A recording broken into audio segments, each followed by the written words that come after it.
నా కూతుర్ని అర్ధంతరంగా వదిలేస్తే నా కూతుర్ని సంరక్షించుకుంటున్న వ్యక్తిని నేను.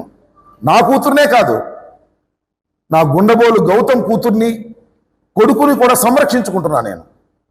నా కూతుర్ని చదివించుతున్నా. ఇప్పుడు MBBS అయిపోయిన తర్వాత, మ్యారేజ్ అయిపోయిన తర్వాత చదువు వదిలేస్తే ఇవాళ నేను యాంటీ ఏజింగ్ కోర్సుని దుబాయ్లో నా కూతురు చేత చదివించుకుంటున్నా. ఈ మధ్యన ప్రాక్టికల్స్ కూడా వెళ్ళింది. అలాగే UK కూడా వెళ్ళి చదివించాలని అనుకుంటున్నా. ఎందుకంటే భర్తతో డిస్ప్యూట్ వచ్చిన తర్వాత, లేదు డైవర్స్ అయితే తన కాళ్ళ మీద తాను నిలబడాలి. అంటే ఎంతకాలం ఉంటాడు, ఉండలేడు కదా. తన కాళ్ళ మీద తాను నిలబడాలి అనేటువంటి ఉద్దేశంతో నా మనోజ్ఞని కూతుర్ని చదివిస్తున్నాను. తను స్టాండ్ మీద 70,000కి ఉద్యోగం చేస్తుంది వాళ్ళ. నా కూతురని చెప్పదు అక్కడ వెళ్ళి. ఆఫ్టర్ ఆల్ 70,000కి ట్రైనింగ్, యాంటీ ఏజింగ్ మీద, హీర్ ప్లాంటేషన్ మీద ట్రైనింగ్ అవుతుంది. 70,000కి చేస్తుంది ఉద్యోగం. నా కూతురుగా, మంత్రి కూతురుగా. ఎక్కడ కూడా మంత్రి కూతురుని చెప్పదు. ఇలా సంరక్షించుకుంటున్నటువంటి తరుణంలో నా అల్లుడి వల్ల నాకు ఓటేయొద్దని, నేను దుర్మార్గుడని. ఎక్కడ దుర్మార్గుడని చెప్పండి?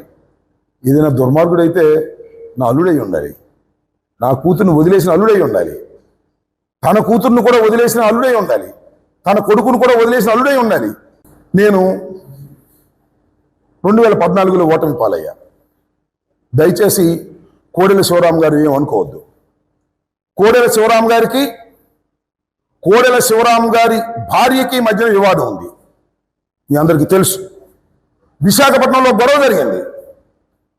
కోడెల శివరాం గారి మామగారు నాతో మాట్లాడాడు. ఎవరో మాట్లాడిస్తే, నా పార్టీ వాళ్ళే మాట్లాడిస్తే, ఏమండి కోడెల శివరాం గారుకి వీళ్ళ భార్యకి తగాదా ఉంది, దీనిలో మీ సహాయం కావాలని మాట్లాడిచ్చారు నాతో. కనుక్కోండి వాళ్ళైనా సరే, నేను అబద్ధం చెప్తున్నాను లేదో వాళ్ళు అడగండి.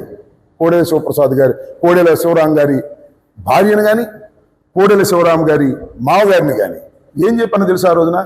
ఏమండి, ఇది ఫ్యామిలీ డిస్ప్యూట్. మీకు పిల్లలు ఉన్నారు, మీ అమ్మాయికి పిల్లలు ఉన్నారు. ఇవాళ కాబట్టి రేపు కలిసిపోతారు. రాజకీయాలు వేరు, కుటుంబాలు వేరు. మీరు రేపు కలిసిపోయి సంవత్సరాలు చేసుకుంటారు. దీనిలో రాజకీయ కక్షలు నాకు, కోడెల శివప్రసాద్ గారికి ఉంటే దీనిలో నేను ఇంటర్ఫీర్ కాను సార్, ధర్మం కాదని చెప్పిన వ్యక్తిని నేను మనవి చేస్తున్నా. ఆ తర్వాత వాళ్ళిద్దరూ హ్యాపీగా ఉంటున్నారు లేదా? ఇవాళ శివరాం గారు, శివరాం గారి కూతురు శుభ్రంగా హాయిగా హ్యాపీగా సంసారం చేసుకుంటున్నారు కదా. రేపు కూడా ఏమైనా జరగవచ్చు. ఇవాళ నా అల్లుడు డైవర్స్కి వేయవచ్చు. ఆ డైవర్స్ ఏం కంప్లీట్ కాలేదు. తర్వాత వాళ్ళు సుఖంగా బతకడానికి ఇంకో మార్గం దొరకవచ్చు. ఇద్దరు మళ్ళీ కలవచ్చు. ఇలాంటి పరిస్థితుల్లో ఏమయ్యా పవన్ కళ్యాణ్ గారు, నువ్వు నా అల్లుడిని రెచ్చగొట్టి రాజకీయ లబ్ధి పొందాలని పొన్నూరు వచ్చి నా తమ్ముడి మీద, నా మీద అల్లుడే ఓటేయద్దు అంటున్నాడని మాటలు మాట్లాడుతున్నావంటే ఏంటి? What is this? అంత అవసరమా రాజకీయాల్లో? నాకు అర్థం కాలేదు. ఏమంటే రాజకీయ విమర్శలు చేసావు పోలవరం గురించి, చెయ్యి, తప్పలేదు. కానీ ఇలాంటి నీచమైనటువంటి రాజకీయాలు చేసి నా దృష్టిని మరలించాలనుకుంటున్నారు. ఎందుకంటే నేను చాలా సీరియస్గా ఎలక్షన్ చేసుకుంటున్నటువంటి సందర్భం.